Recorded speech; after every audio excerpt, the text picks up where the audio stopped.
I'm on Mount Emmons here, southeast aspect, below tree line, and this is our January 14th crust that we've been talking about.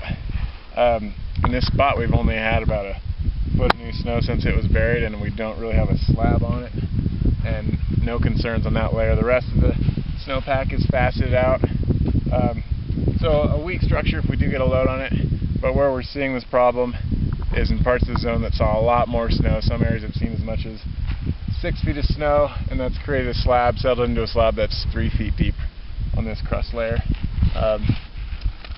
Something to keep an eye on for future events, but right now we're looking good here, and we'll go up higher in elevation and see if we can find an area where we've got wind loading on this crust and see what it looks like there. Alright, now we're on the northeast aspect, Mount Emmons, new tree line. Here's our same layer. This time, because we were in the shade, it didn't have the crust. Still really weak facets. This thing probably flushed during our December cycle and just left really weak snow.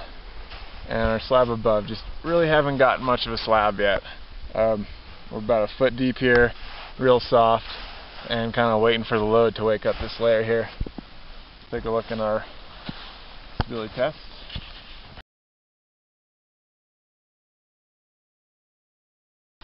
So you're breaking through the slab, but we do have two layers here. This is that January dry spell weak layer. We've got a little facet layer here that formed just the other day, or was just buried just the other day by a couple inches of new snow. So as we get a new load coming in, look for stuff to start breaking on these layers. So to put that pit in context, this whole slope is northeast facing, and we probably would find a similar snowpack shallow facet with that much slab, but with recent north winds you could see like a gully like this getting a little bit more of a slab.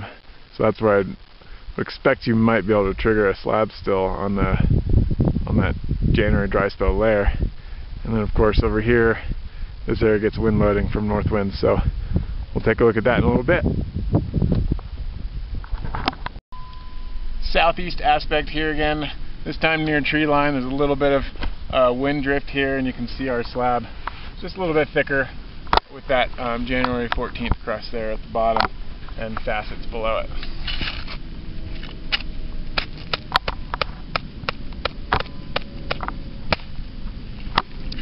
You see it propagated there right below the crust on facets.